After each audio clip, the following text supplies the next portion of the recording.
Le sport pris au sérieux par des animateurs autant tout aussi dérisoires. Avec Emilio Constanza. I'm a fun guy. Félix Forget. As there's a drive in a deep left field by Castellanos, it will be a home run. Et Pierre-Olivier Poulain. This man was a bona fide scrub. He can't play. La triple menace. Bienvenue tout le monde à la Triple Menace, un épisode très spécial, une fois de plus, qu'on vous réserve. Les gars, on est vraiment en feu. Je pense qu'on est dans notre era des épisodes spéciaux. Je donne le mot era parce que ça a un peu rapport avec le sujet du jour. Et c'est pas Taylor Swift, en fait. C'est le football de la NFL. Pas Taylor Swift. Parce que, mesdames et messieurs, on a un épisode 100% dédié à la saison à venir du football américain pour vous. Donc, c'est un épisode très spécial, non pas seulement parce que, à l'habitude, on a Pierre-Olivier Poulain et Félix Forget avec nous, mais on a le grand plaisir de ramener parmi la triple menace, en fait, qui va être une quadruple menace, producer Oli qui nous accompagne pour être le fier représentant des Chiefs de Kansas City à l'émission d'aujourd'hui. Et certainement, Olivier, tu vas être très confiant à l'idée de tes Chiefs aujourd'hui? Ah, absolument, oui. En fait, y a-t-il vraiment une possibilité cette saison de ne pas être confiant avec les Chiefs? En tout cas. Écoute, on va le savoir très, très, très vite parce que on a un programme quand même chargé, puis on a déjà quelques petites affaires qu'on veut jaser, on a des prédictions, on a des petites affaires qu'on veut suivre, des points d'interrogation ainsi que comment on pourrait dire ça, des honneurs individuels qu'on veut débattre aujourd'hui. Ce qui est sûr, avant quoi que ce soit, avant qu'on se rende là, on peut s'entendre et se dire tout de suite que les Titans du Tennessee ne gagneront pas le Super Bowl. Les Titans là, vont faire une saison parfaite. Ils vont gagner 17 games de saison régulière. Puis ils vont gagner leurs 3 matchs de série. Puis il va y avoir une parade qui va être tellement longue qu'elle va se rendre jusqu'à Sainte-Catherine. Puis ils vont voir sur une chaise de patio sur Sainte-Catherine. Est-ce que la saison parfaite... Est-ce que la saison parfaite va être commanditée par le nouveau parfum de Will Levis? Oui, parfum de mayonnaise de Hellmann's. Oui. Là, pour les gens, là, je parle uniquement. Là, je suis comme dans Ramdam, puis la caméra se tourne entre moi et le public uniquement. Les enfants, voici pourquoi il faut dire non à la drogue. Ce sera tout. Tu deviens fan des Titans? Moi, ça? Non, je parle de vous trois. Les trois d'aller aux extrêmes avec les Titans, c'est incroyable. Là, on va se calmer dans les deux sens. Moi, je fais juste dire que je suis même pas assez vieux pour faire une référence de Ramdam. Fait que... je viens de dire mon âge, moi, là. Hop, t'es pas loin, par contre. Vraiment pas loin, mais... Persécution! Toujours est-il, on a quand même, comme je disais, un programme un petit peu chargé, puis on va commencer ça en force parce que le premier bloc qu'on a pour toi, personne à la maison ou qui écoute dans ta voiture, on a une petite formule où on laisse le plancher, on laisse le floor, on laisse la scène à chaque membre de, là aujourd'hui, la quadruple menace pour prédire qui seront tous les gagnants de division. Puis ce qui est le fun avec ça, c'est que personne ne sera interrompu jusqu'à la fin. Puis Oli, tu es l'invité. On va te laisser la scène à toi tout seul lorsque Pop, maître du temps, le dira. C'est un départ. Oli, t'as 2 minutes. Tes choix de division. Je vais juste caler mes choix de division. All right. Dolphins dans l'est de la... On va y aller par l'américaine. Dans l'est, les Dolphins. Dans le nord, les Bengals. Au sud, les Texans. Et dans l'ouest, les Chiefs. Toutes des choix plates, mais toutes des choix qui font du sens. Je pense qu'il n'y a aucun hot take là-dedans. C'est super plate. Je le sais, je m'en excuse, mais je ne vois pas comment ça peut finir autrement. C'est l'association au complet.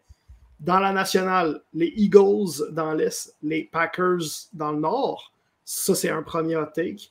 Les Falcons dans le sud. Oh, yeah! J'ai vraiment hésité. La nationale, là, j'ai viré fou. Dites non à la drogue, les enfants, c'est une nouvelle preuve. J'ai vraiment hésité, mais j'ai décidé d'y aller avec le choix sensé, les 49ers.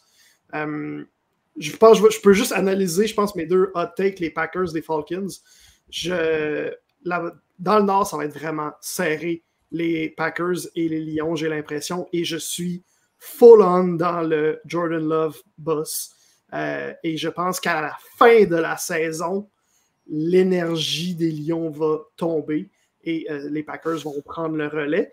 Et du côté, dans le Sud, ben, c'est juste whoever isn't dead. Il faut que quelqu'un gagne.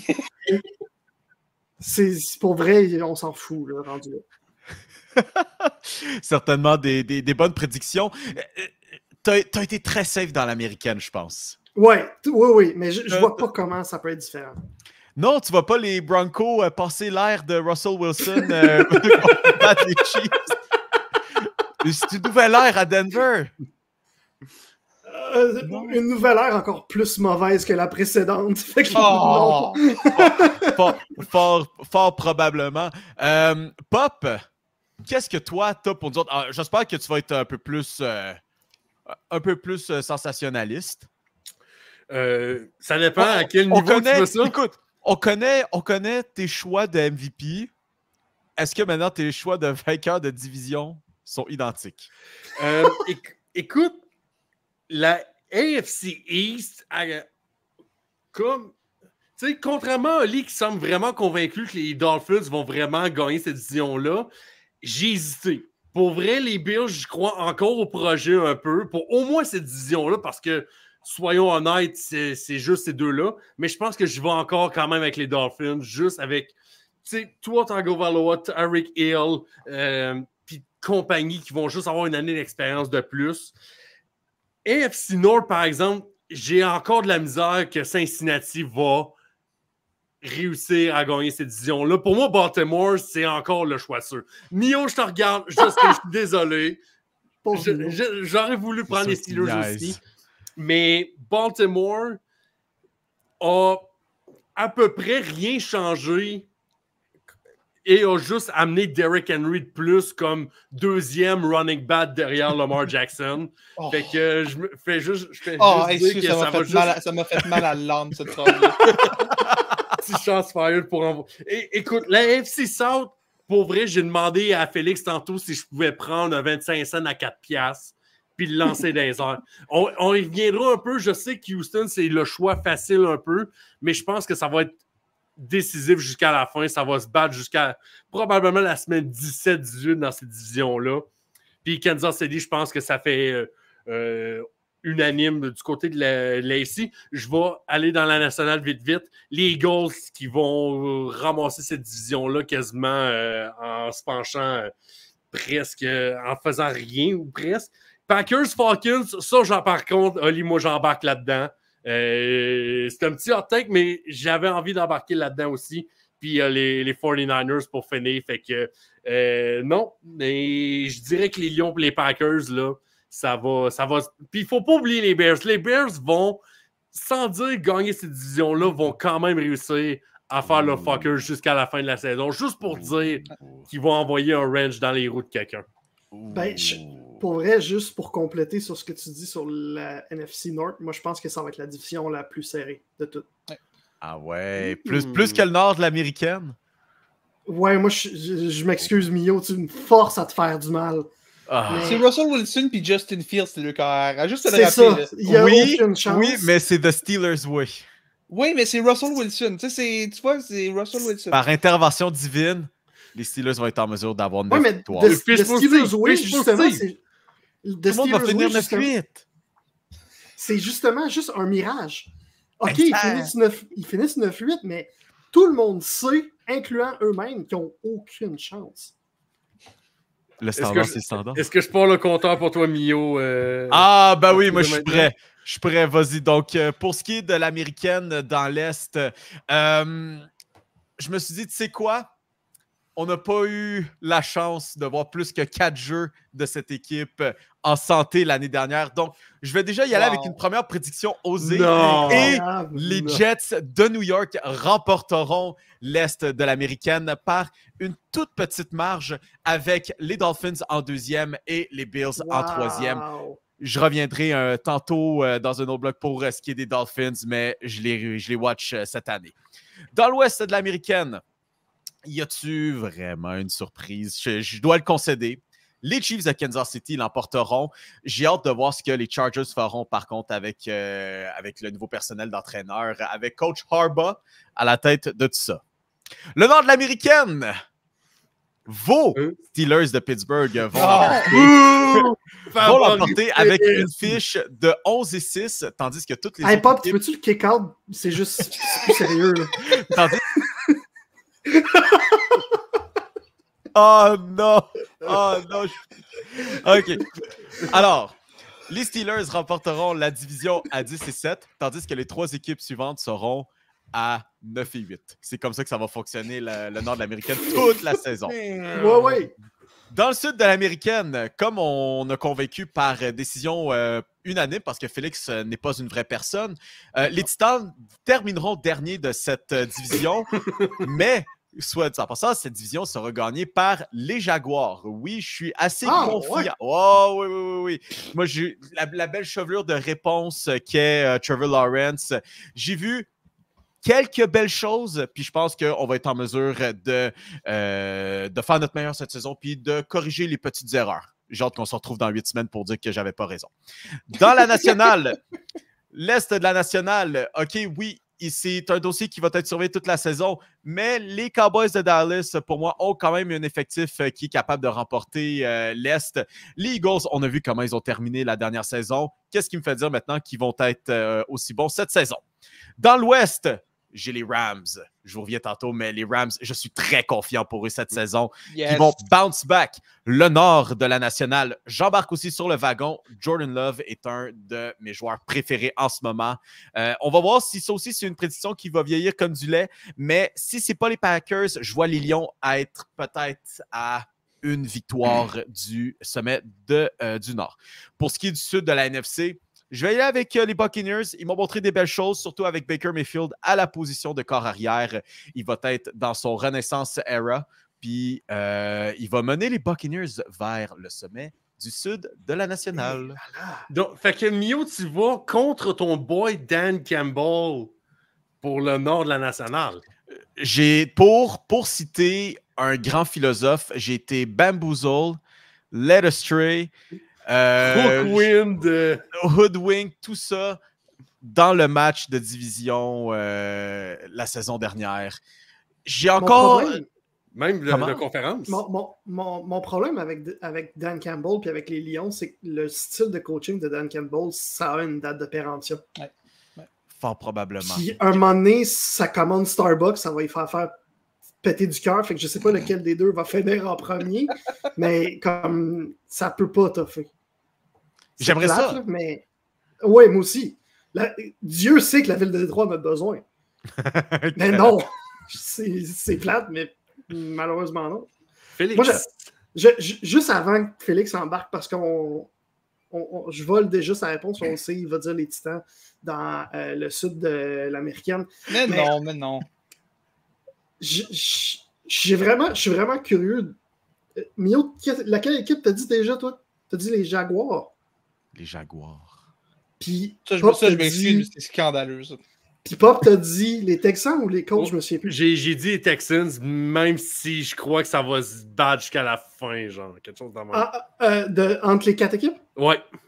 OK, parce que... Les 4 équipes vont... Mettons, là, semaine 15, 14-15, les 4 équipes vont être encore dans la course pour la division. Parce que moi, je vois pas comment ça peut finir autrement que par les Texans ou les Colts. Je peux vivre avec les Colts, mais je peux pas vivre avec les Jaguars. Je vais avoir besoin de ton explication, Mio. Je sais pas si tu prévois en parler plus tard, là. Mais je peux pas vivre avec ça.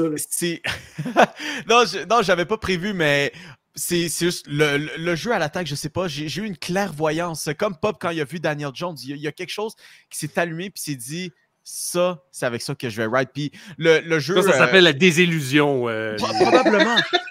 Probablement que je suis rendu là.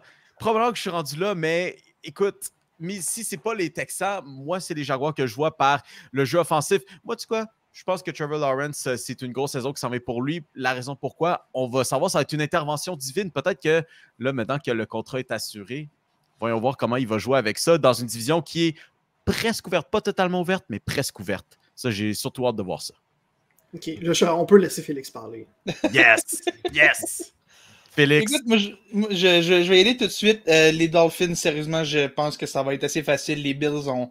Il leur reste à peu près 4 joueurs de l'année passée. Les Pats, faites-moi rire. Puis les Jets, je vais le croire quand je vais le voir. Je pense qu'on peut se battre pour une place en série. La division. Aaron Rodgers a quand même 602 ans. Le nord de l'américaine, les Ravens. Je veux dire, Derrick Henry, je me force à respecter cette équipe-là. Puis j'ai beau avoir de grandes attentes envers Joe Burrow. On va en parler un peu plus tard. Mais pour moi, les Ravens restent la meilleure équipe de cette division-là. J'adore la défense à Baltimore beaucoup, puis je pense que ça va jouer vraiment un rôle dans cette saison-là.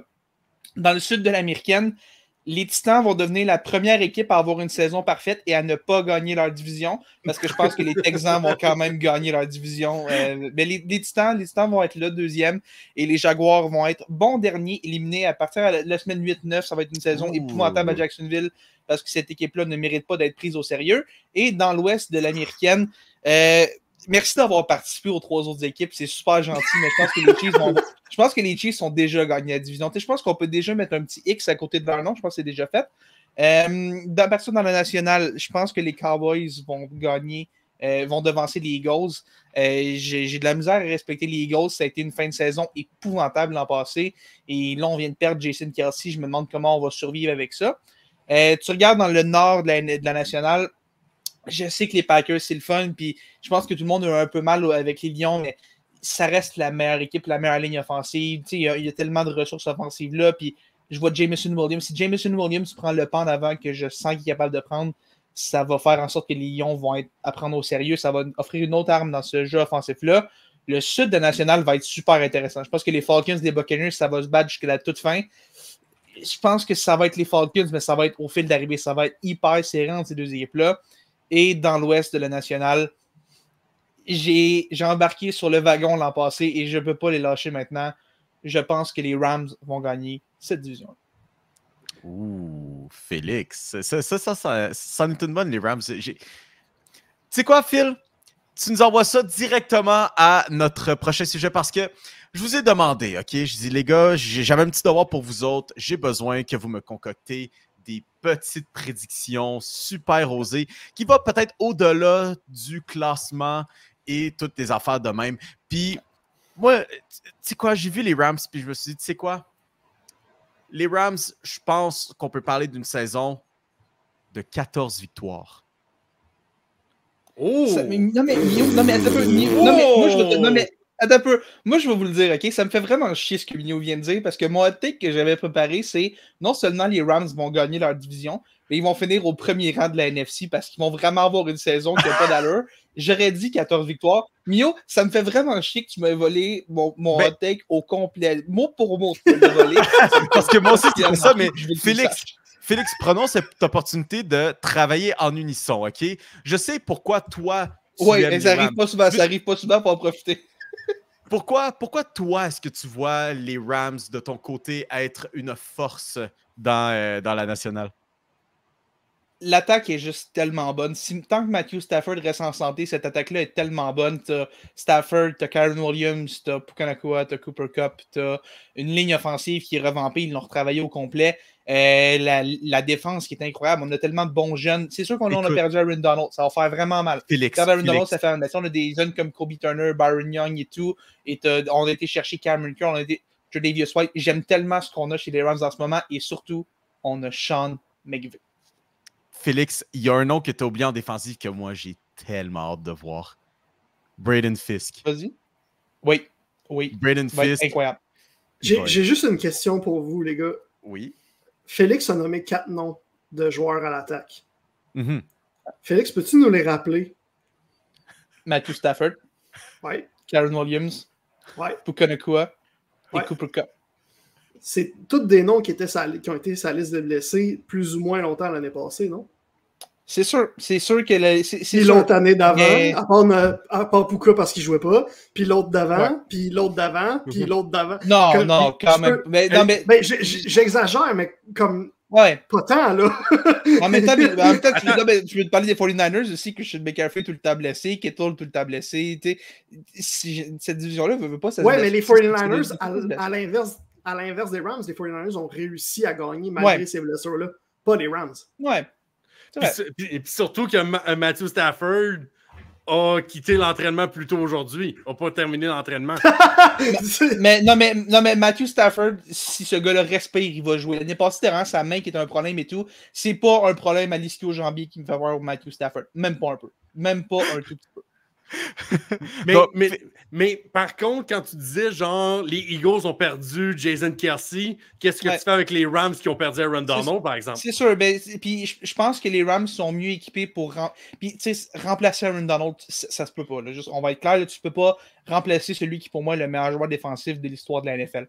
Mais je me dis, ils ont quand même certaines ressources intéressantes. On a des jeunes, puis cette attaque-là est tellement destructrice. Ils ont besoin de 3 jeux, ils font tout le terrain au complet. Puis, les 4 noms que j'ai nommés à l'attaque, Stafford, Kyren, Puka et Kupp, ces 4-là, ça n'a pas besoin de beaucoup. Là. Ça a besoin d'un ou 2 jeux où la défense dort un peu, puis ça finit là. Puis Matthew Stafford est cruellement sous-estimé depuis des années et des années. J'ai longtemps manqué de respect à Matthew Stafford avec les Lions parce que je manquais de respect aux Lions parce que c'était très facile de manquer de respect aux Lions. Puis, avec les Lions, manquer de respect aux Lions. C'est ça, mais tu sais, j'ai appris à vraiment plus apprécier Matthew Stafford depuis qu'il est avec les Rams. Puis j'adore ce gars-là. Puis pour moi, c'est un des 10 meilleurs, sinon peut-être même un des 5 meilleurs carrières de la NFL. Puis je prends ce gars-là pour aller à la gagne n'importe quand. Moi, ce qui je sais que top 5, c'est épicé. Moi, je m'inquiète surtout pour les Rams, c'est que je regarde leur calendrier pour cette saison. Tu sais, il faut que tu affrontes San Francisco 2 fois, tu affrontes Détroit aussi. Puis Seattle, je ne sais pas pourquoi, on dirait que pour toi, il n'existe plus les Seahawks de Seattle, qui est quand même, sans dire une puissance, mais une équipe assez correcte aussi. Philadelphie, tu sais, tu as un Buffalo aussi qui traîne ici et là. 14 victoires, c'est énorme, là. Tu sais, il va falloir au moins 2 victoires contre San Francisco cette année pour que ça arrive. Là. Je pense que les Seahawks ont rejoint le gabarit Steelers. Une saison parfaitement correcte.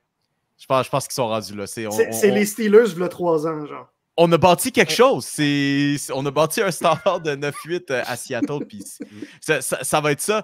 Oli, toi, de ton côté, qu'est-ce que tu as de très épicé pour nous cette saison? Puis s'il te plaît, ne dis pas le nombre de fois qu'on va voir Taylor Swift. Non, bien sûr que non. La réponse est... Mais tu y as pensé. Non, j'y ai pas pensé, mais la réponse est très clairement trop. Non, réponse acceptée. Pour vrai, c'est rien contre elle, puis c'est rien contre Travis Kelce. Je porte son chandail en ce moment. C'est que il y a trop d'attention portée sur elle.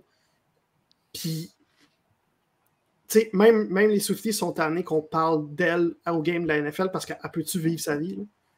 Puis elle peut-tu aller encourager son chum? C'est comme... Faites juste... Laissez-la respirer, s'il vous plaît. Fait que moi, c'est pour ça que je sais pas ça, mon hot take. Mais mon hot take concerne son chum, le gars dont j'ai le chandail présentement, Travis Kelce. 2024 sera l'année de trop. Oui, je suis d'accord. J'embarque. Ça fait 2-3 ans qu'on le voit. Quand je le vois courir, Travis Kelce, je le vois que... On peut le voir de la façon qu'il court, qu'il est de moins en moins à l'aise à courir. Il est encore très reliable, très fiable. Il va encore être probablement un des top 5 tight ends en fantasy. Mais ce ne sera pas parce qu'il va avoir été Travis Kelce, c'est parce qu'il n'y a pas d'autres tight ends que ça dans le monde du fantasy. Il va faire les catchs, il va être utile, il va être nécessaire pour le succès des Chiefs, mais il va être numéro 3, numéro 4, sa liste, j'ai l'impression quasiment des targets. J'ai l'impression qu'il n'y a pas le choix de faire une transition dans le même style que ce que George Kittle a fait à San Francisco. C'était S'il veut continuer, parce que je suis pas sûr que son corps va être capable de continuer. Puis là, c'est niaiseux, mais il a comme passé l'été autour du monde. C'est niaiseux, mais ça enlève du jus à un corps. Il y a eu un été beaucoup plus court que tous ses compatriotes. Là. Puis là, ça va avoir l'air d'un brag, mais ça fait 2 étés de suite qu'il y a un été court. C'est pas comme si les précédentes, ça s'était terminé genre en décembre, mettons. Là. C'est ça, tu sais, fait que un moment donné, c'est plate, ça me fait mal de dire ça, mais j'ai l'impression que son corps va le rattraper, puis j'ai l'impression que c'est cette année que ça va arriver. Il va être encore utile, mais pas au même niveau. Est-ce que tu le vois quand même terminer la saison? Est-ce que tu le vois quand même faire le bout? Ou est-ce que tu le vois, mettons, pogner la grosse blessure puis comme, hey... Non, je pense pas, parce que c'est niaiseux, mais il y a quand même un corps vraiment endurant. Là. Il n'a pas manqué beaucoup de matchs, c'est très rarement blessé. Il manque rarement des snap points.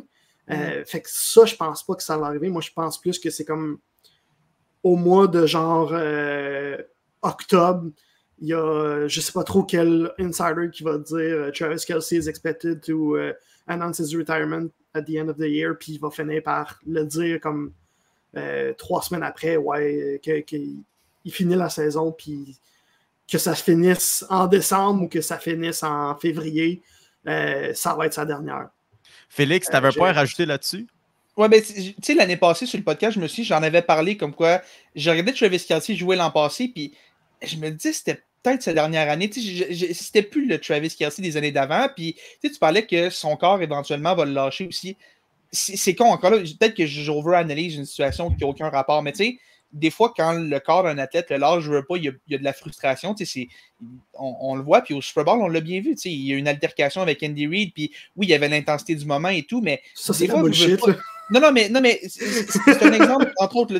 Des fois, ça devient frustrant et tout, puis tu sens que ton corps répond plus comme il a déjà répondu, puis ça s'accumule et tout, puis je pense que tranquillement, on va finir par le voir avec Travis Kelce. Peut-être un petit peu plus. Puis, je dis pas qu'à chaque semaine, il va se battre à main nue avec Andy Reid et tout, mais je pense qu'on va peut-être le voir être un peu plus fâché, se lever plus lentement et tout, puis pour moi, c'est tous des signes qui parlent. Moi, je pensais que l'année passée, c'était sa dernière année. Même quand ils ont gagné le Super Bowl, j'ai fait peut-être qu'il ne reviendra pas. Puis, il l'a dit finalement, il dit je reviens l'année prochaine, on veut le repeat et tout, puis c'est super noble.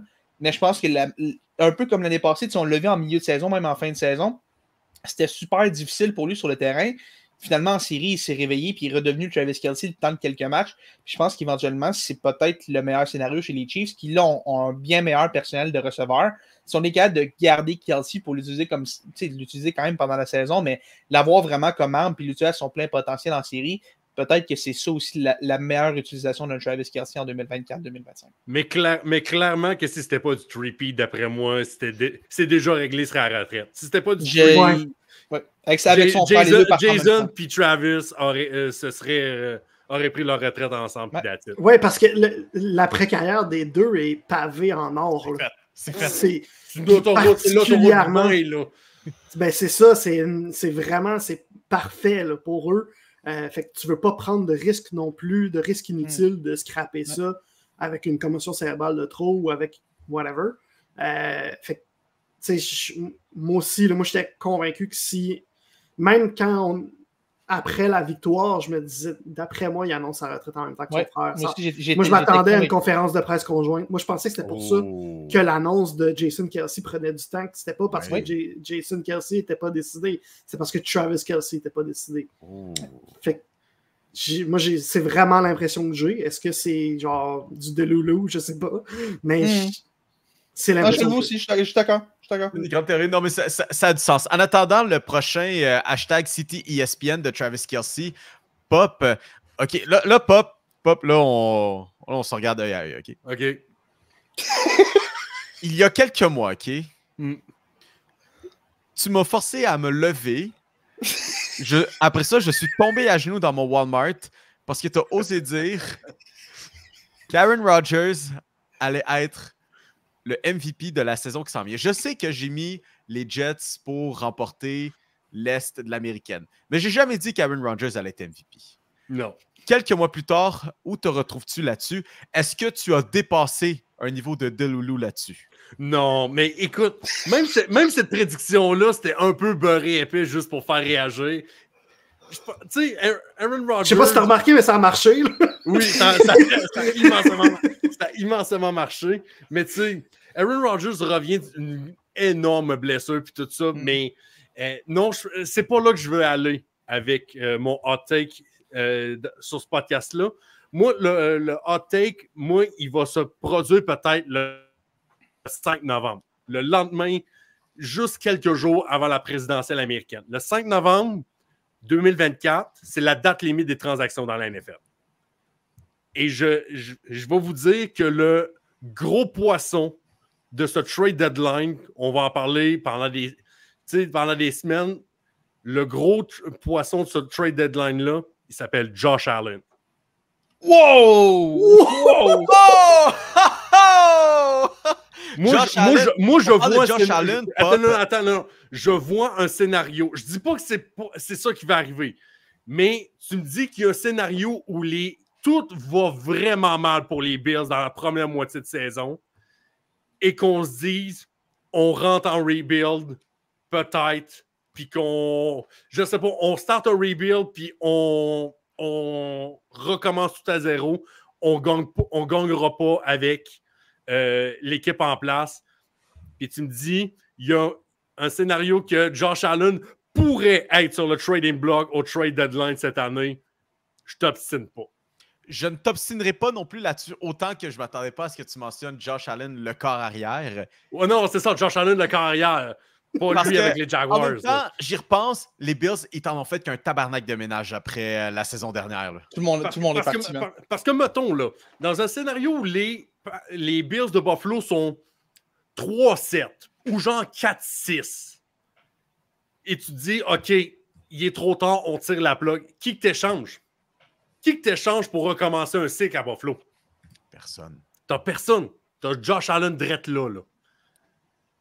Moi, ce que je me demande, mettons que Josh Allen était échangé et tout, là, quelle équipe en plein milieu de la saison? Parce que clairement, c'est une équipe qui va être aspirante, qui va être en position de faire les séries. À moins qu'il y ait une blessure au poste de carrière, que là, ça peut fonctionner. Quelle équipe en plein milieu de la saison va se dire, hey, tu sais quoi, tu nous as amené, mettons, 6-4, 7-3, c'est plate, on va te remplacer par Josh Allen là. Tu sais, moi, je me demande, est-ce qu'il y a vraiment une équipe qui va prendre ce risque-là? Puis, c'est pas le même degré. Tu sais, quand Christian McCaffrey avait été échangé, ça avait été une grosse transaction, mais ça reste un porteur de ballon contre un carrière.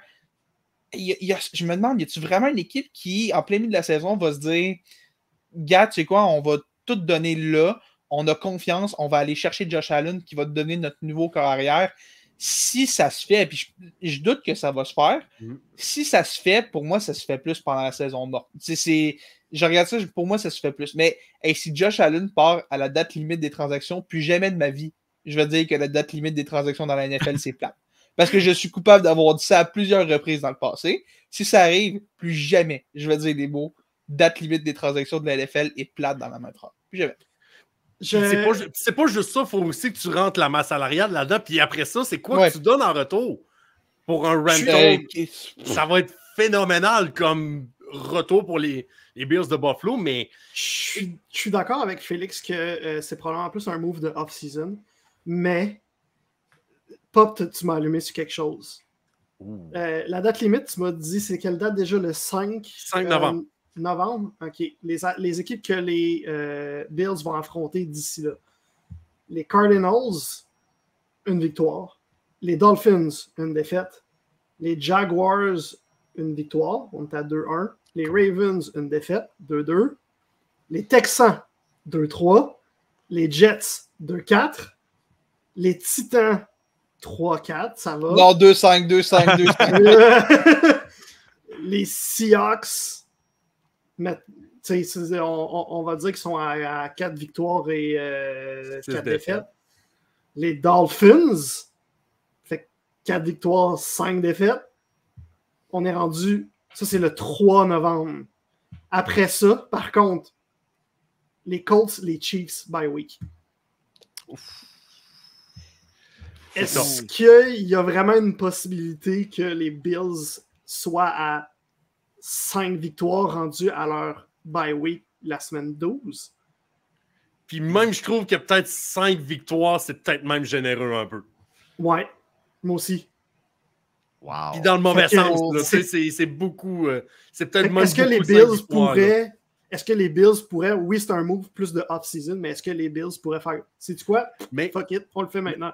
mais je dis, mon take stipule que, pas qu'il soit échangé, mais il va avoir des grosses rumeurs, puis il va être sur le trading block. Fuck it, dis donc, il va être échangé. OK.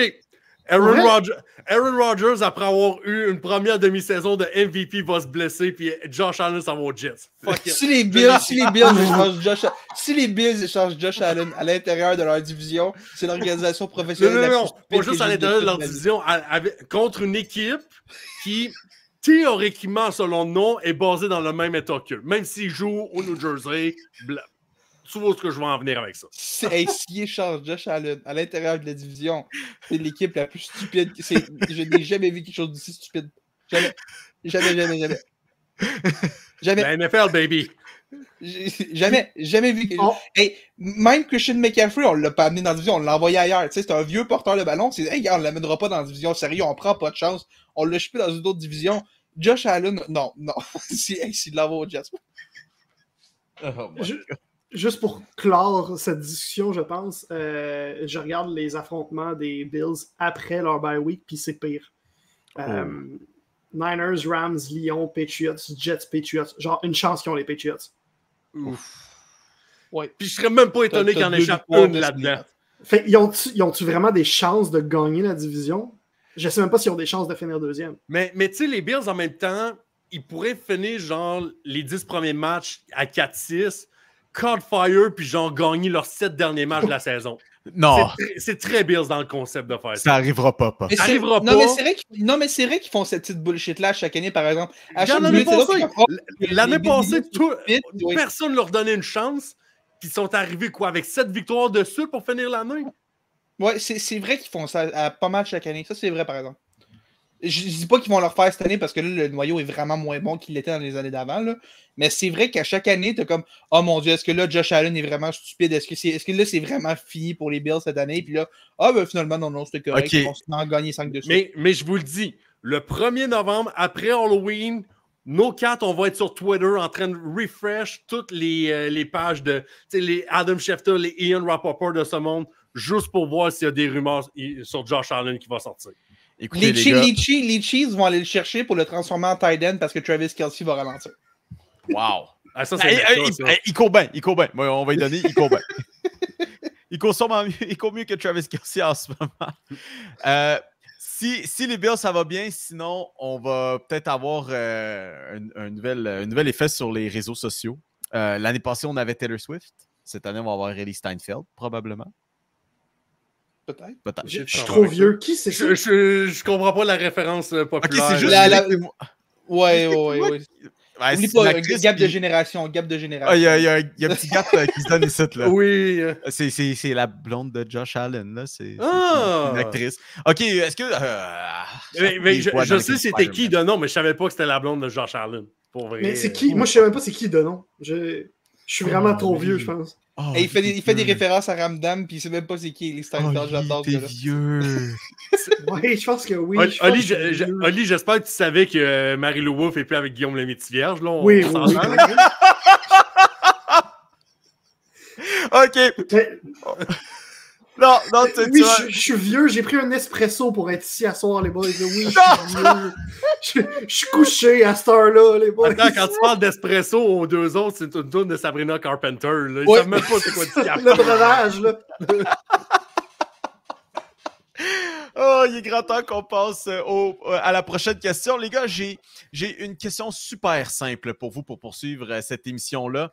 C'est ce que j'ai titré le grand point d'interrogation. C'est à savoir qui, puis ça peut être un joueur, ça peut être un entraîneur-chef, ou même quelle équipe, quelle organisation va être sur la hot seat, qui sera surveillée et sera décrypté de A à Z tout au long de la saison. Pop, je te laisse la parole là-dessus.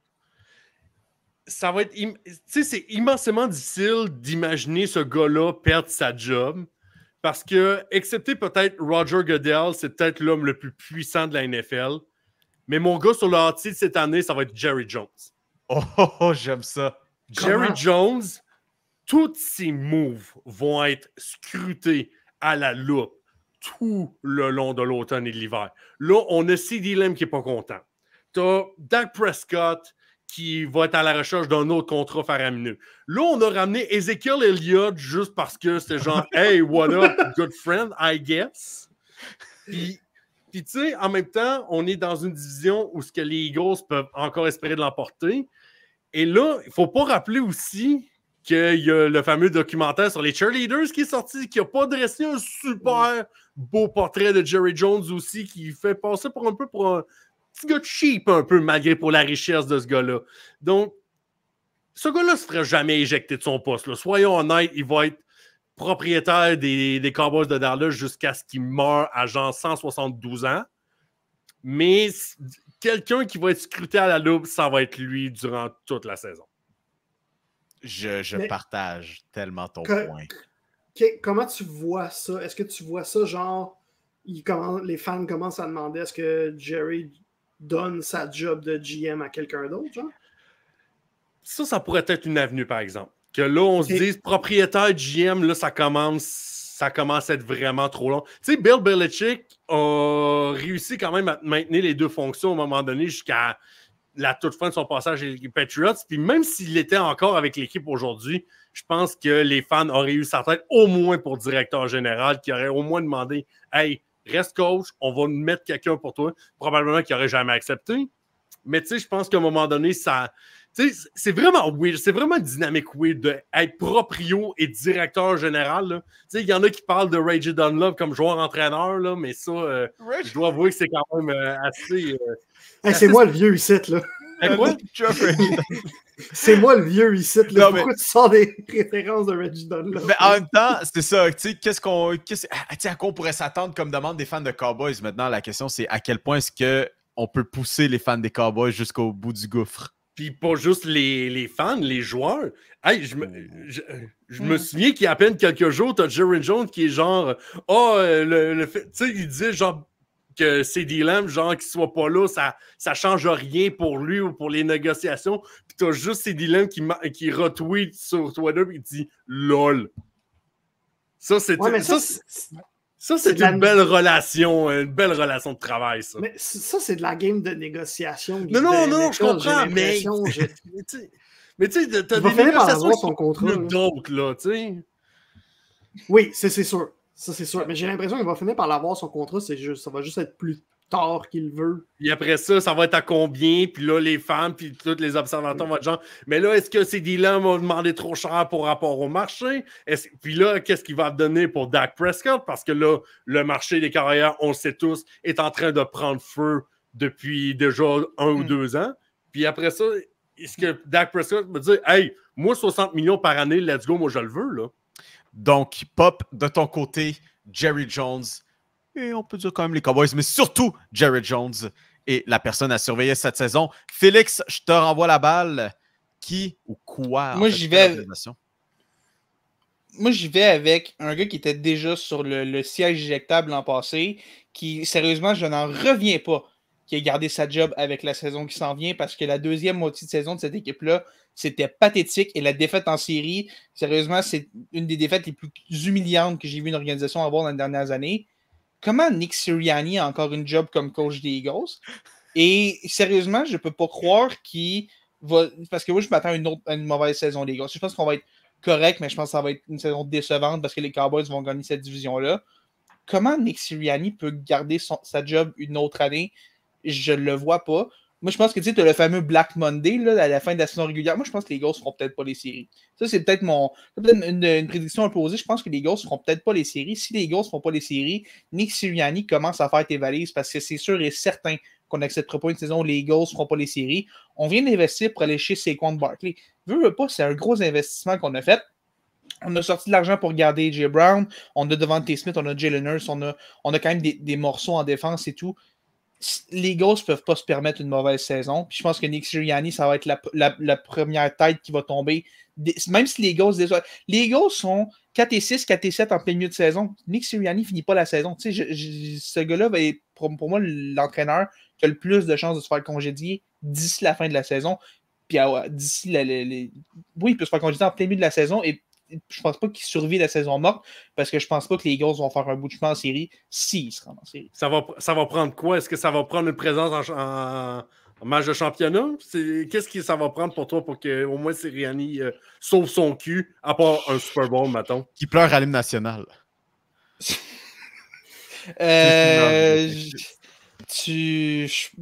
que tu te rendes en finale de conférence. Je pense que tu n'as pas vraiment le choix.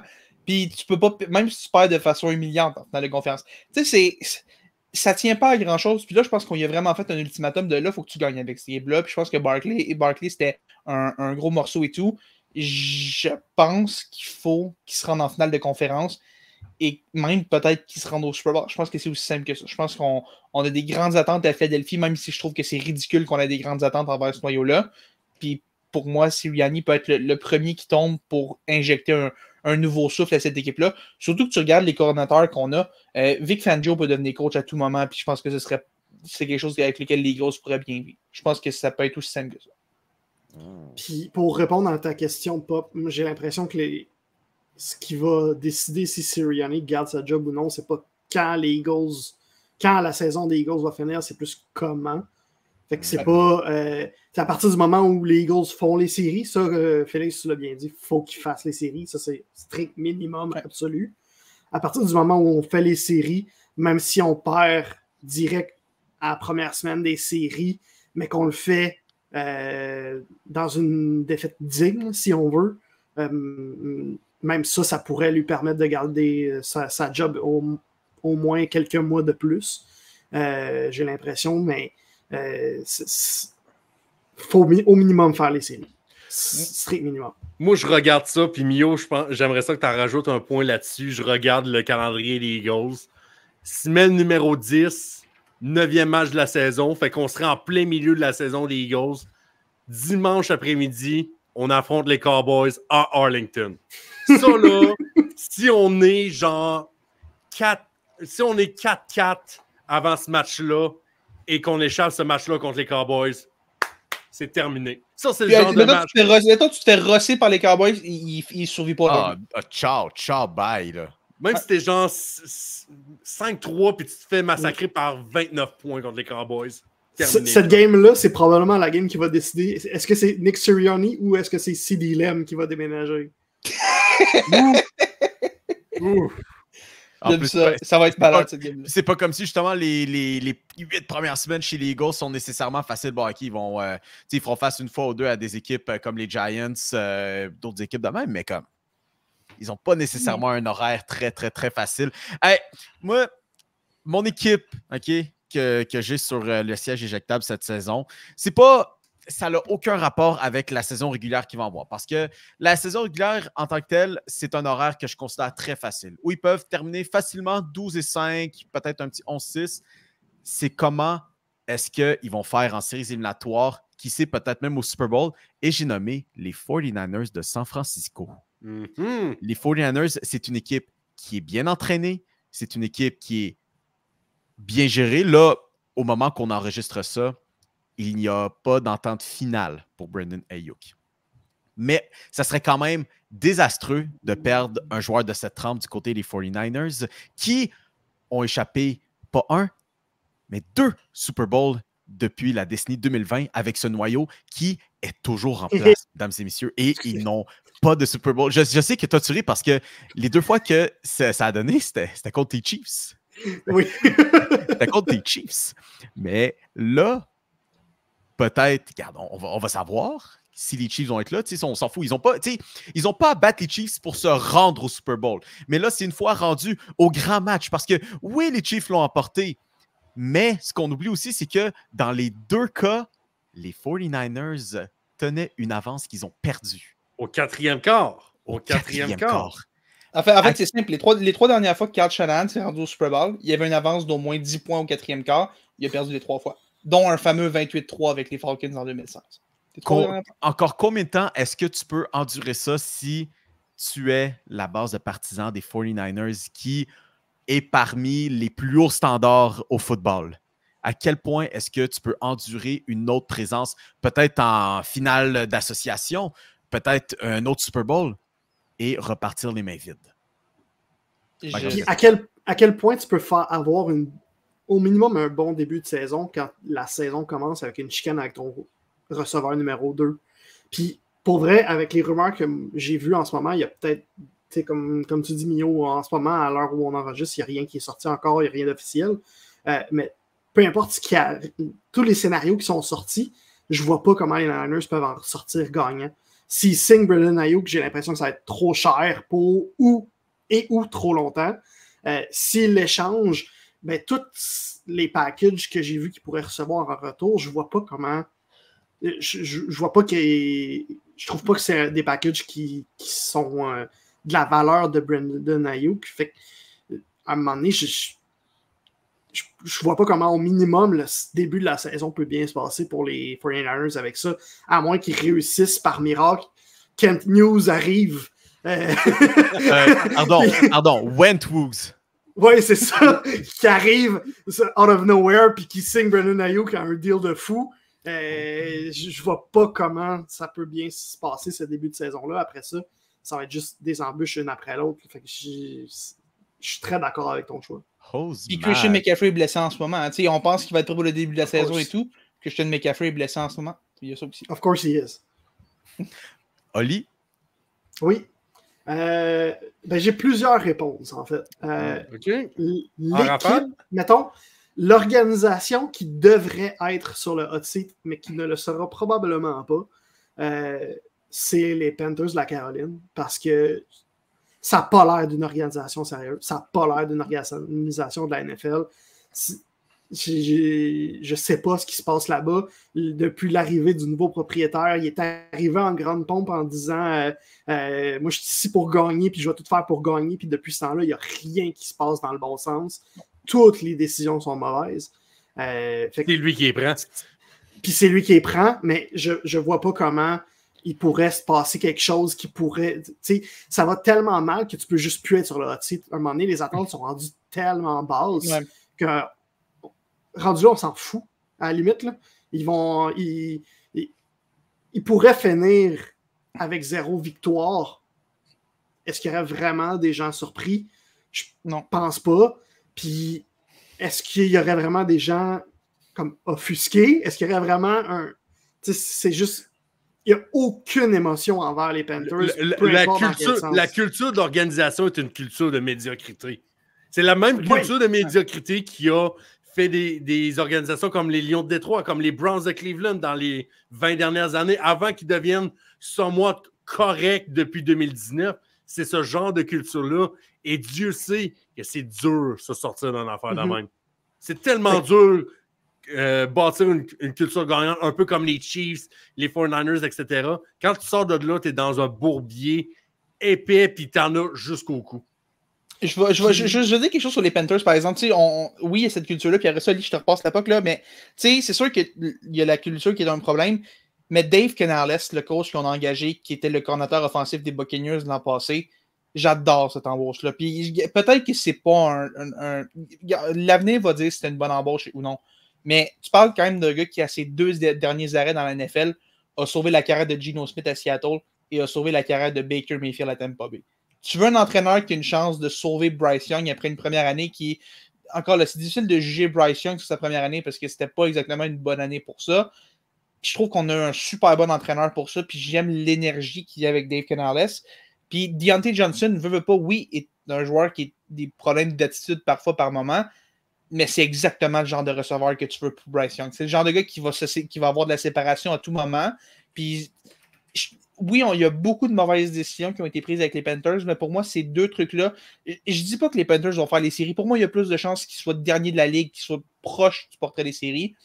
Mais Dave Canales, je trouve que c'est un bon premier pas vers l'avant. Puis j'espère que David Tepper va s'éloigner un peu de ce processus décisionnel-là. Parce que c'est vrai que la plupart de ce qui touche, ça fait absolument mal. Mais si au moins il y a le bon entraîneur, c'est déjà un maudit bon pas vers l'avant. Puis je pense qu'on a peut-être le bon avec Dave Canales. Mon problème avec Dave Canales, c'est justement Dave Tepper. Il est tellement présent. Il va-tu vraiment pouvoir faire sa job? J'en doute vraiment parce que tout ce qu'on a vu jusqu'à maintenant de David Tepper, c'est qu'il donne pas de lousse. Fait que j'ai bien la misère à croire. J'ai l'impression que ça va finir que Canales va se faire sacrer dehors après 1 ou 2 saisons. Bryce Young, ils vont dire qu'il est pourri, mais il va avoir jamais réellement eu une chance de prouver ce qu'il était capable de faire. Puis ça va être ça, là, puis ça va juste, la médiocrité va continuer. Fait que ça, c'était, je voulais y aller en rafale, mais finalement, pas tant en rafale. Excuse-moi. Je vais juste finir rapidement. Le joueur qui va être sur le hot seat, Pop l'a mentionné dans ce hot take, ça va être Josh Allen, j'ai l'impression. Pas besoin de relancer le débat. Josh Allen, point. C'est lui qui va se faire checker le plus. Mais l'affaire qui va être le plus checkée, qui va être le plus sur le hot seat, c'est les kick-offs. La nouvelle règle de kick-off. Parce que ça commence direct à l'entraînement, en camp d'entraînement, avec Deontay Foreman qui se fait blesser sur un exercice sur cette nouvelle règle de kick-off-là, puis qui doit être héliporté à l'hôpital, alors que cette règle-là, elle arrive pour éviter les blessures, justement. Puis, moi, à date, ce que j'ai vu, il n'y a rien d'exceptionnel. Il y a des belles opportunités, mais j'ai l'impression que on fait juste encore plus tuer le kick-off, fait que rendu là, faites juste créer un jeu régulier de football, faites juste autre chose. Celui qui lance, tu prends ton QB, il faut qu'il lance une bombe dès l'endroit où le ballon tombe, ça recommence. Ouais. Pour vrai, là, je suis rendu à l'étape où faites juste dropper le ballon du ciel puis du bord qui rebondit, c'est l'équipe qui pogne le ballon. Je suis rendu à cette étape-là avec la règle de kick-off. Il n'y a plus rien de bon. Il n'y a plus rien de genre, comme on était en édu au ballon chasseur, tu mets le ballon en plein milieu, tu as les deux équipes qui courent pour aller le chercher. C'est ça. Ce serait vraiment violent. Ça règle pas le problème des blessures, mais le problème avec ce jeu-là et toutes les possibilités que je vois en ce moment, c'est soit ça va être super dull, super plate, soit ça va être dangereux. Il n'y a juste pas de bonne solution. Fait que rendu là, on peut juste trouver autre chose. Hein. Ben, Roger Goodell devrait nous engager parce que je suis sûr qu'on serait capable d'avoir des bonnes idées pour lui. C'est correct, je peux prendre juste 1% de son salaire, je vais être heureux. Passe-moi 1% de son salaire. Anytime, je prends même 0.5%. Je prends 0.5% s'il faut. Rembourser ma dette d'études, ça me va. Ça va être bon. Le payer restant de l'université. Les gars, on approche de la fin, ce qui veut dire que au même titre que la fin de la saison de la NFL, la fin de l'émission va être dédiée aux honneurs individuels. Puis, il y en a 3 que j'ai ciblé plus que le restant de la gang. Bien sûr, la job la moins sécuritaire au monde, entraîneur-chef dans la NFL. Donc, qui sera l'entraîneur-chef de l'année? Qui sera couronné le joueur défensif de l'année? Et qui sera couronné le grand MVP? Et, Pop, cette fois-ci, ça te revient encore. Qui as-tu pour ces petits honneurs-là? Écoute, Mio, je vais te flatter sur le bon sens du poil en commençant, parce que je t'ai talk shit toute l'année en disant que Myles Garrett allait gagner le titre de joueur défensif de l'année. Et j'ai eu raison, soit dit en passant, #brag. Mais là, mais cette année, je vais le donner à ton boy. TJ Watt va retrouver le titre de joueur défensif de la NFL. Puis, je pense que ça va jouer entre lui et Micah Parsons pour ce titre-là. MVP de la saison, ce serait trop facile de dire Patrick Mahomes. Je ne vois pas Lamar Jackson faire un back-to-back. Je vais y aller peut-être un peu des sentiers battus parce que j'haïs ça donner ce prix-là en carrière. Tyreek Hill. Tyreek Hill va enfin avoir son MVP. Il a été nommé joueur numéro 1 de la NFL il y a à peine une semaine ou 2. Pourquoi pas gagner un MVP finalement? Et pour l'entraîneur de l'année, ça va se décider entre 2 gars de la même division, soit Matt LaFleur ou Dan Gamble. Puis celui qui va gagner la division va gagner le titre de coach de l'année. Ça va être aussi simple que ça. C'est celui qui va gagner la division va être le coach de l'année. C'est juste peut-être que je déteste Matt LaFleur, mais je peux le voir. Je peux voir qu'un de ces deux-là. Ouais. Parce que venez pas me dire que le nord de la nationale est possiblement la division la plus relevée en ce moment dans la NFL. Elle va l'être. Elle va l'être. Tu sais, il y a les deux en avant. Tu as les Bears qui semblent prendre des pas en avant avec Caleb Williams. Puis là, on va espérer peut-être que les dieux du football soient un peu gentils avec les Vikings du Minnesota qui en mangent une sincère cette semaine. Là. Ben, en fait, depuis plusieurs semaines. Mais tu sais, ça ne sera pas une équipe qui va finir comme 4-13 ou quelque chose de même. Là. Tu sais, ça peut être... Je serais même pas surpris que les 4 équipes finissent au-dessus de 500. Là. Tu sais, ça serait même pas surprenant. Je le vois aussi. Félix. Fait que pour moi, le gagnant de cette division-là va gagner le coach de l'année. Félix, comment toi tu vois ça, ces 3 courses-là? Écoute, je vais y aller pour l'entraîneur de l'année avec un gars qui arrive dans une équipe où on a beaucoup investi au poste de carrière dans tous les sens du terme. On a trop investi des deux côtés. Il aurait fallu prendre une décision sur lequel des deux, est-ce qu'on investit de l'argent ou est-ce qu'on investit un haut choix au repêchage. Mais je pense que Ray Morris, le nouvel entraîneur des Falcons, va être entraîneur de l'année. Oui. Arrive a déjà une très, très brève expérience comme entraîneur. Avait été entraîneur par intérim avec les Falcons il y a quelques années, justement. A été coordinateur défensif des Rams dans le passé, où la jeune défense des Rams est devenue vraiment une force de cette équipe-là. Et là, arrive dans une situation où les Falcons viennent de connaître une saison un petit peu plus difficile. On a Kirk Cousins qui arrive. On a Bijan Robinson qui va peut-être être enfin débloqué. Pour ceux qui ont eu Bijan Robinson en fin de Tessie l'an passé, vous comprenez exactement ce que je viens de dire. On a des bons jeunes receveurs là-bas. On a du talent un peu partout, je trouve, à Atlanta. Puis on vient d'aller chercher Matthew Judon aussi. Là. Exact. Puis, ouais, c'est ça. Matthew Judon qui vient d'arriver. Puis je pense pas que les Falcons vont gagner le Super Bowl ou quoi que ce soit, mais je pense qu'une saison de 10-11 victoires pour les Falcons, c'est pas complètement impossible. Et si tu arrives avec une saison de 10-11 victoires pour les Falcons, Ray Morris mérite du crédit pour ça parce qu'il est arrivé à redynamiser cette équipe-là qui, depuis quelques années, est assez moribonde. Si tu es capable d'aller chercher un peu d'énergie avec ça, Ray Morris, je le vois comme un candidat logique. Mon joueur défensif de l'année, les boys, l'année passée, je vous ai parlé comme quoi j'adore. Je trouve qu'on donne trop souvent ça aux joueurs qui ont le plus de sacs. Puis je trouve qu'on c'est tout le temps un chasseur de corps qui est nommé joueur défensif de l'année. Moi, ça m'énerve et j'aimerais ça qu'on aille piger dans d'autres positions. L'année passée, j'ai un peu vanté Kyle Hamilton comme un candidat pour ça. Et cette année, j'aimerais vraiment ça que Kyle Hamilton, qui pour moi est le joueur le plus polyvalent en défensive de la NFL. Ce gars-là est un demi-défensif, mais qui est tellement, tellement, tellement bon qu'il peut tout faire sur un terrain. Je pense que cette saison, l'année passée, il a été excellent. Je pense que cette année passe encore à un autre niveau. Et là, je pense qu'il va imposer un peu sa candidature parce qu'il va faire des plaqués, il va faire des sacs du corps, il va faire des interceptions. Puis je pense que la ligne de stats va être bonne. Puis les gens vont réaliser que peut-être qu'à un moment donné, il faut donner de l'amour à ces gars-là qui passent un peu plus sur le radar. Et mon MVP, j'en avais parlé, mon choix pour l'MVP n'a pas changé depuis quelques mois. Joe Burrow, je pense encore que Joe Burrow va avoir une très grosse saison. Là, tu as T. Higgins qui va se battre pour un contrat. Tu as Ja'Marr Chase qui, on pense qu'il va signer son contrat. En tout cas, c'est ce qu'on espère à Cincinnati. On a des ressources chez les Bengals. On a des jeunes receveurs qui se développent comme ça n'arrête pas. Sérieusement, il y en a tellement, là, des jeunes receveurs. Je pense que les gens ne réalisent pas à quel point il y a une pépinière avec les Bengals qui est en train de se développer.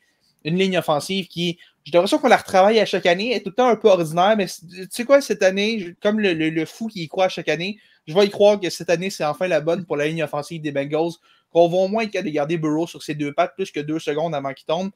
Puis je vois Joe Burrow avoir une très grosse saison avec les Bengals, peut-être pas au point où il va gagner la division, mais je pense qu'il va tellement avoir une grosse saison statistique et je pense qu'il va s'imposer. Tu sais, je pense que ça va être une lutte hyper serrée entre les Bengals et les Ravens à une victoire près, puis je pense que ça ne changera pas le fait que Joe Burrow, qui est un gars qui est aimé, qui a une belle cote de popularité, je pense qu'il va gagner le MVP cette année pour les Bengals de Cincinnati.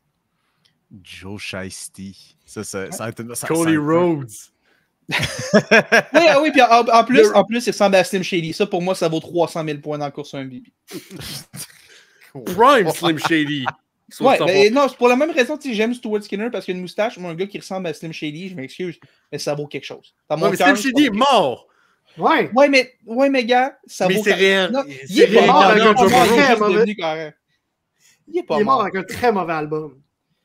C'est tout. C'est vrai, c'est ça le plus. On se lancera pas là-dedans aujourd'hui. Ok, Anthony Fantano. Podcast de musique. Oli, la parole est à toi.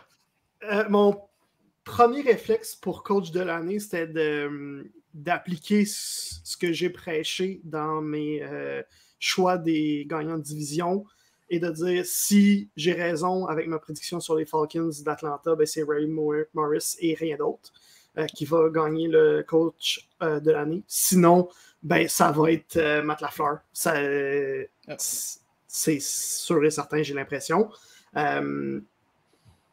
MVP, j'applique encore ça, Jordan Love. Mais, en fait, ça, c'était mon premier réflexe. Quand tu m'as posé la question, j'ai tout de suite pensé à ça. Puis, je nous ai écoutés pendant, là, ça fait 1h05. Puis, je viens de réaliser quelque chose. Ça fait 1h05 qu'on fait un podcast sur la NFL et on n'a pas mentionné une seule fois les noms de DeMeco Ryans et de CJ Stroud. Fait que voilà, c'est fait. C'est fait. En vrai. Ça va être eux. J'ai l'impression. On n'a pas beaucoup parlé des Texans parce qu'on est tellement convaincus qu'ils vont être forts, qu'ils vont être solides. Moi, j'ai l'impression qu'ils vont tout brûler et vraiment, ils vont être un rouleau compresseur. Et si c'est le cas, ben, c'est sûr que c'est eux. C'est DeMeco Ryan qui va être l'entraîneur-chef de l'année, puis c'est CJ Stroud qui va être le MVP de l'année. Je ne vois pas aucune autre possibilité, vraiment, malgré ce que je viens de dire juste avant. Et pour le joueur défensif de l'année, ben, je ranime un débat que j'ai eu avec Félix il y a quelques jours à peine. George Karlaftis, qui est probablement un nom que beaucoup de gens n'ont même pas entendu l'année passée. Pourtant, je vais vous sortir les stats. Sérieux, le site de la NFL, c'est dégueulasse. Il va falloir que je fasse une rant là-dessus. On maudit que ça va mal. George Karlaftis est une étoile montante sur la ligne défensive des Chiefs de Kansas City. L'année dernière, il y a eu autant de sacs que Chris Jones à 10,5. C'est un joueur qui n'a pas assez d'attention, probablement parce que justement, il joue dans l'ombre de Chris Jones, il joue dans l'ombre de Trent McDuffie, il joue dans l'ombre aussi de Patrick Mahomes, de Travis Kelce, et de Taylor Swift. De Andy Reid, de Taylor Swift. Mais Curious George va éclore cette année et il sera joueur défensif de l'année avec 15 sacs. Ouais, avec un nombre de sacs aussi. Rien non plus pour aider le cas de Félix avec ses nominations de joueurs défensifs de l'année. Puis, vous ne serez pas surpris, moi non plus, dans la direction dans laquelle je vais aller avec le joueur défensif de l'année parce que, à ce que je sache, ça reste encore le meilleur joueur défensif au football.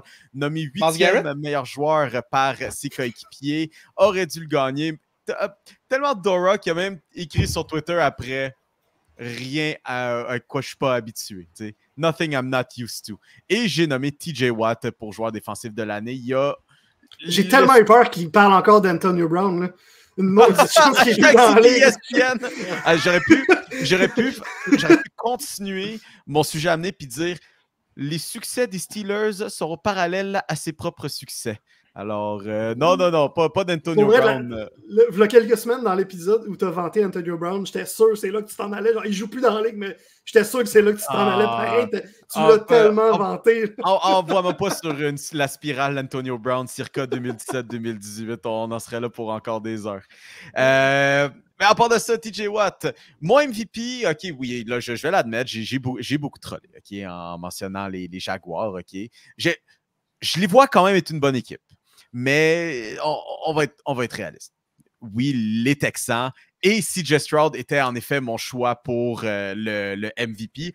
Pour ce qui est de l'entraîneur-chef, oui, DeMeco Ryans, c'est un choix que j'avais en tête. J'aimerais ça que Jim Harbaugh gagne, par contre. Son retour dans la NFL. Sérieusement, je vois tellement les Chargers être pourris cette année que... Je sais, ils peuvent tellement être pourris, mais j'aimerais ça que Jim Harbaugh le gagne. J'aimerais ça. Ouais, peut-être dans 2 ans. Pas cette année. Puis Félix, je pense que c'est toi, Félix, qui a mentionné en début d'émission que les Bears ont l'occasion d'être un peu des terroristes cette année. Ouais. Ben, j'ai pas dit terroriste, mais ouais. Je paraphrase, mais Bill Belichick a autant de chances de gagner être coach de l'année que Jim Harbaugh.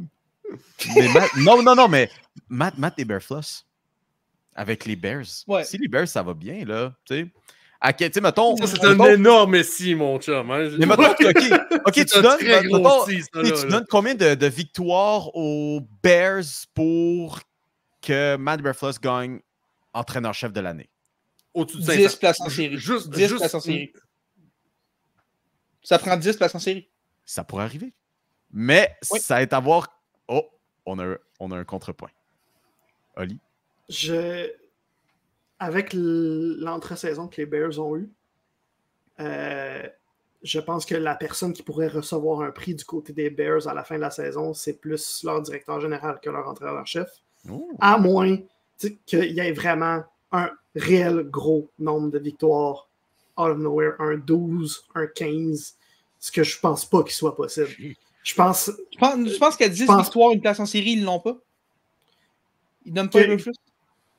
Je pense pas, non. Parce que avec ce que je m'attends des Falcons, des Packers, des Texans, de tellement d'autres équipes, je pense pas. Je pense qu'en fait, on va attribuer ce succès-là, ces 10 victoires-là, plus au directeur général qu'à l'entraîneur-chef. Même si, à moins que, genre, sur 10 victoires, il y ait 8 victoires qui soient entre... avec un écart de 3 ou 7 points. 3 à 7 points. C'est ça, que ça se joue sur le dernier jeu de la game, des trucs de même.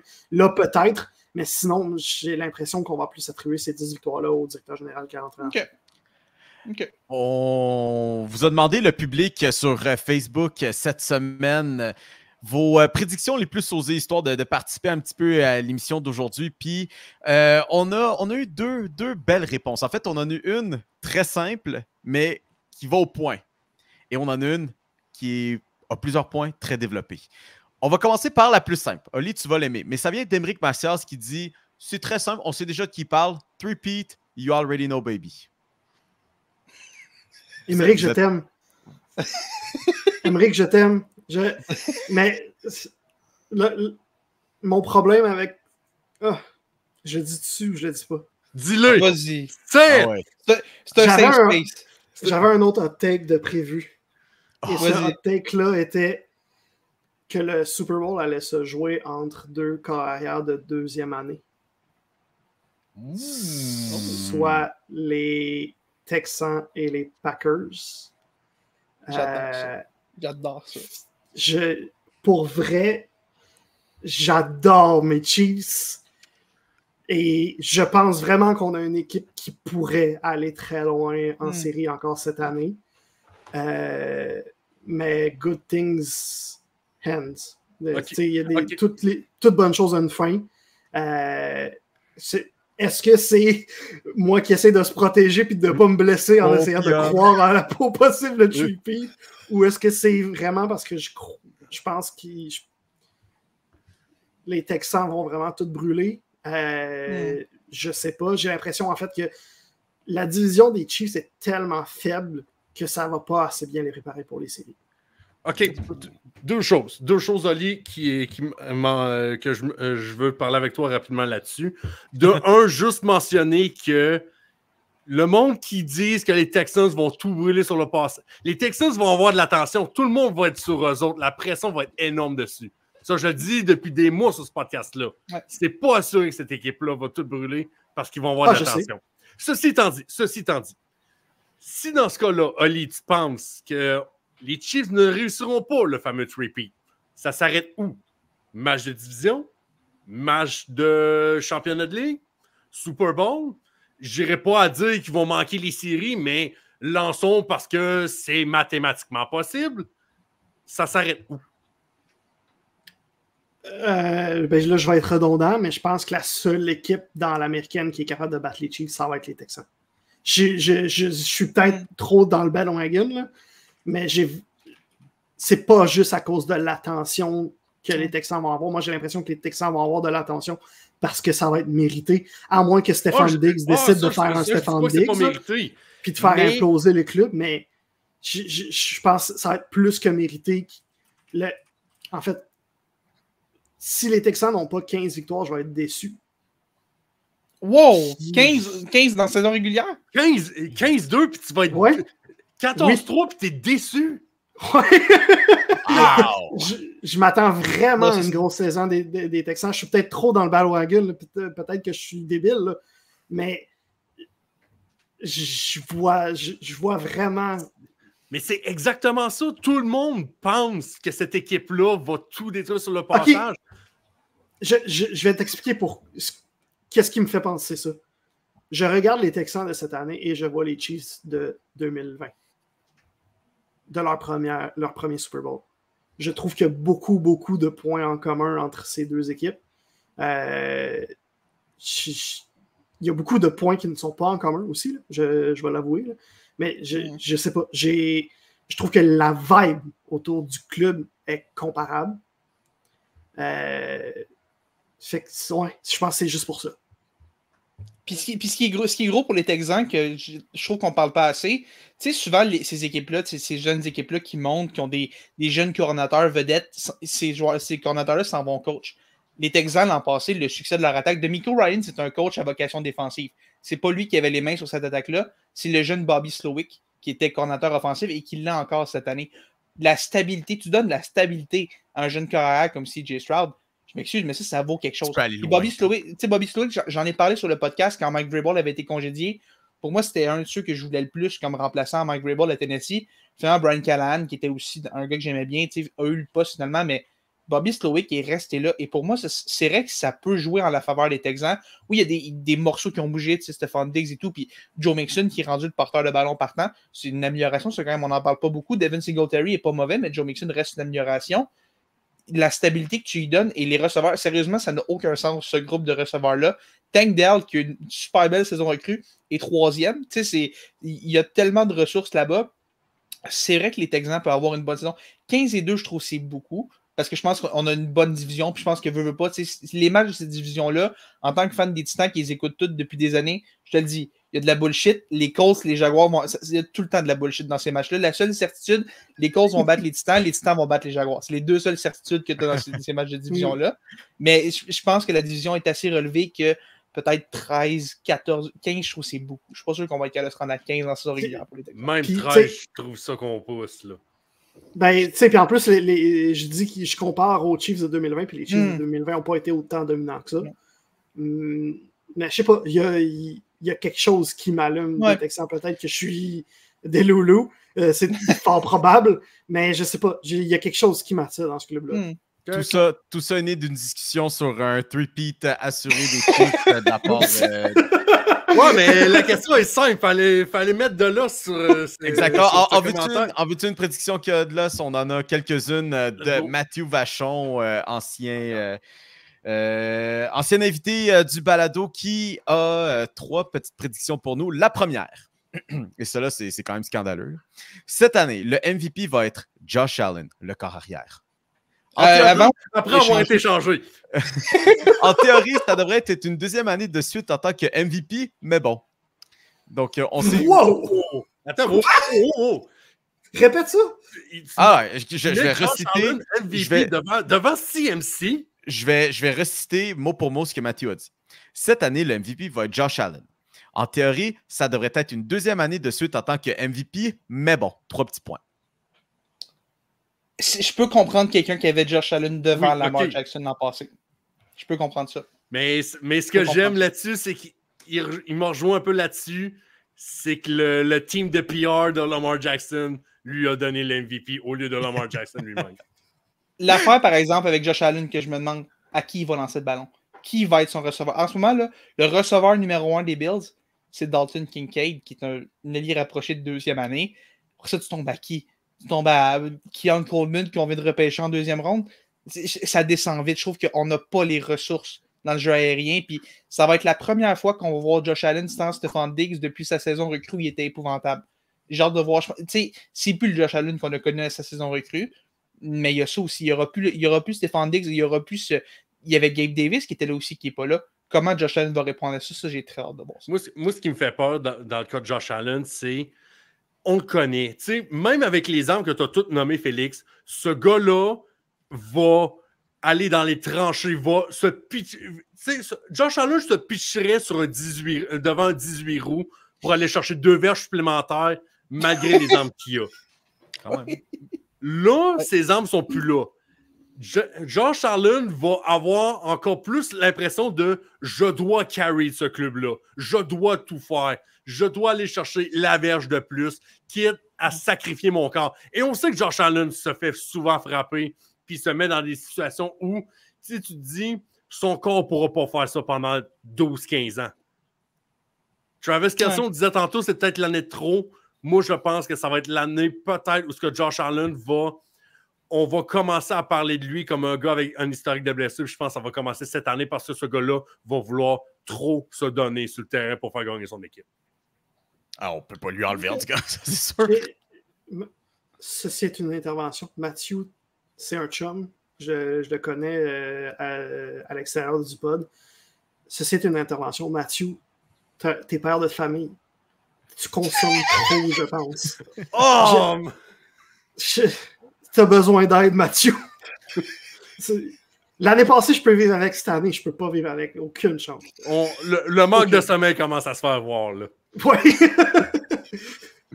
Lâche le biberon de ta fille. Mon gars, j'espère que t'es bien en vacances. Parce que je sais que t'es en vacances présentement, là. J'espère que t'en profites parce que t'en as besoin. C'est pas fini parce qu'il y a 2 autres petites prédictions vite que je vais voir avec vous autres. La deuxième, il dit « Je vois une finale avec les Lions pour la nationale et ainsi que les Chiefs dans l'américaine encore une fois. Ouais. » Ça va. Pas impossible. Ça, j'achète. T'achètes. Parfait. Et la dernière, les équipes qui vont surprendre dans la NFL cette année, les Bears puis les Falcons. Je pense que c'est les 3 équipes qu'on nomme, les 2 équipes qu'on nomme depuis tantôt. Je pense qu'on est d'accord là-dessus. Caleb Williams, j'ai envie d'y croire. Les Bears n'ont jamais eu un bon carrière. Je parlais de la ligne offensive des Bengals. Le poste de carrière des Bears, c'est encore pire. C'est épouvantable. Le meilleur de l'histoire, c'est Jim McMahon. Jim McMahon était correct. Jim McMahon, c'est Jared Goff. C'est ce niveau-là. Quand le meilleur de ton histoire, c'est Jared Goff. Fait que tu sais, la barre n'est pas très haute. J'ai envie de croire. Puis tu sais, avec Keenan Allen, DJ Moore, Rome Odunze, DeAndre Swift, on a des belles armes offensives avec les Bears. Puis on a une défense qui a de l'allure aussi.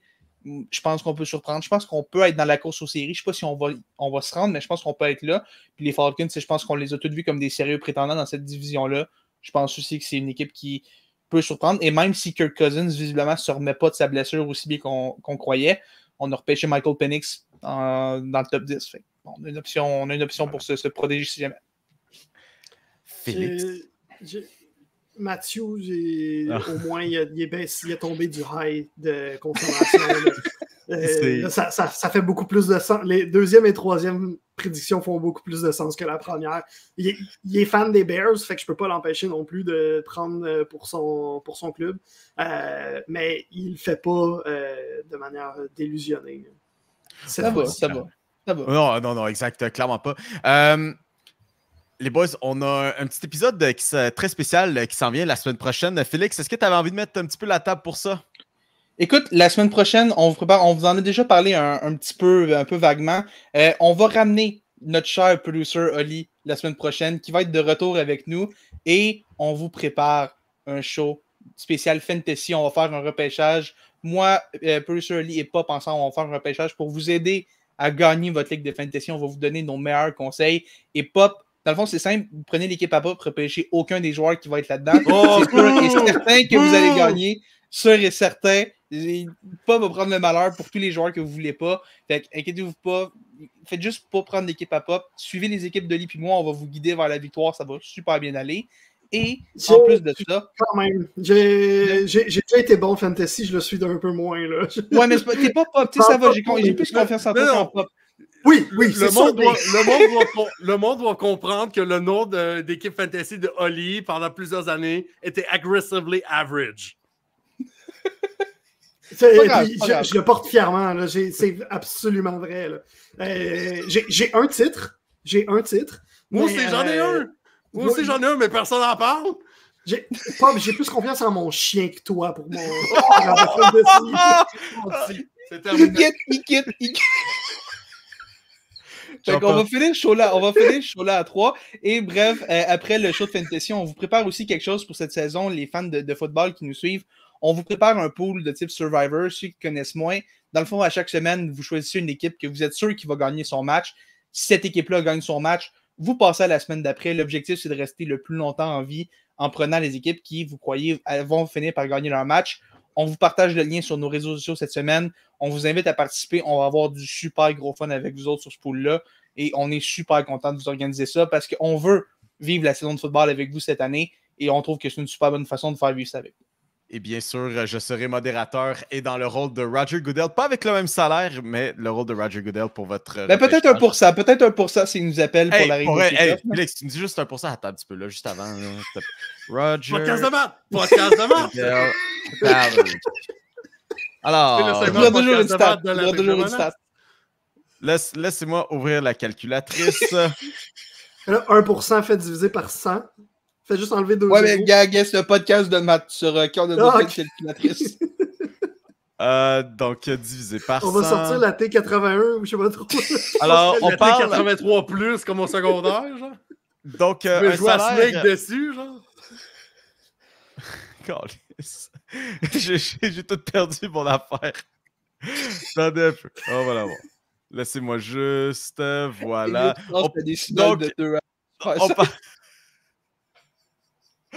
Je parle de 640 000 $.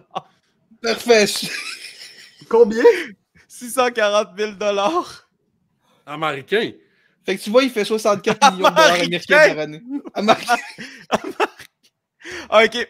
Mesdames et messieurs, c'est le grand temps de vous dire, ce fut un plaisir de vous avoir à la Triple Menace à cette édition 100% NFL. On remercie une fois de plus Producer Ali d'avoir participé à l'émission cette semaine. Toujours un plaisir de parler de football avec lui et on sait très bien que ça va arriver très bientôt. On a hâte aussi que vous nous jasiez de nos prédictions complètement nulles à chier puis on s'en parle d'ici semaine 8 pour voir où est-ce qu'on en est avec ça. D'ici là, on vous invite de nous rejoindre sur notre page Facebook et notre groupe Les Superfans des Tigers de Guangdong où vous pourrez interagir avec nous, participer à l'émission telle qu'avec le Perron d'Église, ainsi qu'écouter nos derniers épisodes. D'ici là, on se donne rendez-vous la semaine prochaine à la Triple Menace et ciao, ciao!